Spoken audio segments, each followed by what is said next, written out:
Республика игенчиләре чираттагы урны яулады. Барлыгы 5 миллион тоннадан артык ашлык җыеп алынды.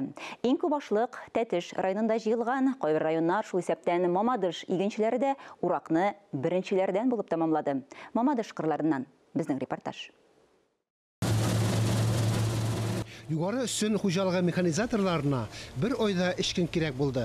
Урак масштабы хәтта белгечләрне гаҗәпләндерде. Бу кырда bir юлы 39 экипаж эшләде.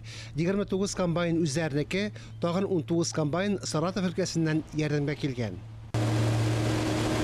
Рамил Ишмурзин хуҗалыкның иң оста комбайнчыларының берсе. Bir айда 4000 тоннадан артык бөртек суктырган. Эш авыр барса да, кәефе күтәренке, ашлык мул. Уборкалар безнең быел Аллага шөкер, урожай күп. Аллага шөкер, менә бүген иртәгә Алла берсә бетерәбез. Егетләр молодцы, тәртипле генә эшләдек.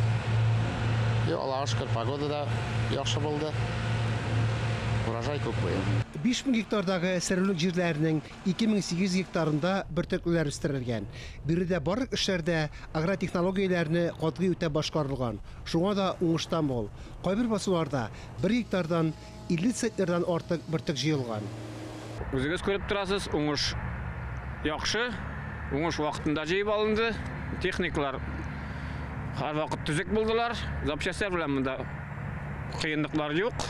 Горючий белән кыенлыклар юк. Әзрәк бар шул ташу урожай уңыш күп булгач инде, кайбер вакытта бер 5 минут техника комбайннар көткәләп торгалады. Механизаторлар арасында яшьләр байтак. Озак сөйләшеп торырга вакытлары юк. Комбайнчыларга һәр минут кадерле.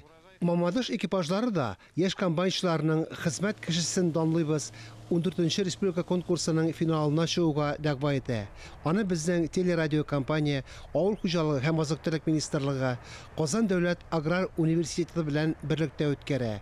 Оештыручылар җиңүчеләрнең исемнәрен октябрь аенда игълан итәргә җыена. Фарис Мөхәммәтов, Дмитрий Второв, Владимир Юрков, Илдар Сафиуллин, Татарстан яңалыклары, Мамадыш районы.